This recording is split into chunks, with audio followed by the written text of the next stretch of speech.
નમસ્કાર, થર્ડ આઈ એક્સપ્રેસમાં તમારું સ્વાગત છે।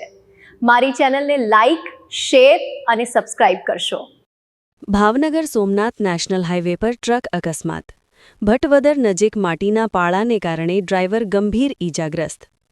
અમરેલી જિલ્લાના જાફરાબાદ તાલુકામાં ભાવનગર સોમનાથ નેશનલ હાઇવે પર ફરી એક વખત અકસ્માતની ઘટના સામે આવી છે। ભટવદર ગામ નજીક રાત્રિ દરમિયાન ટ્રકનો ગંભીર અકસ્માત સર્જાયો હતો। મળતી માહિતી મુજબ નેશનલ હાઇવે પર બનાવવામાં આવેલા માટીના પાળાને કારણે ટ્રકનો કાબુ ગુમાવતા અકસ્માત સર્જાયો હતો। અકસ્માત એટલો ગંભીર હતો કે ટ્રક ચાલકને ભારે ઈજાઓ પહોંચી હતી। સ્થાનિક લોકો અને પસાર થતા વાહન ચાલકોની મદદથી ઈજાગ્રસ્ત ડ્રાઈવરને તાત્કાલિક સારવાર માટે હોસ્પિટલમાં ખસેડવામાં આવ્યો હતો। સ્થાનિક લોકોના જણાવ્યા મુજબ આ વિસ્તારમાં નેશનલ હાઇવે પર માટીના પાળા અને ખરાબ રસ્તાની સમસ્યાને કારણે અવારનવાર અકસ્માતો સર્જાઈ રહ્યા છે। છતાં પણ નેશનલ હાઇવે ઓથોરિટી દ્વારા યોગ્ય કાર્યવાહી ન કરવામાં આવતા તંત્રની લાપરવાહી સામે સવાલો ઉઠી રહ્યા છે।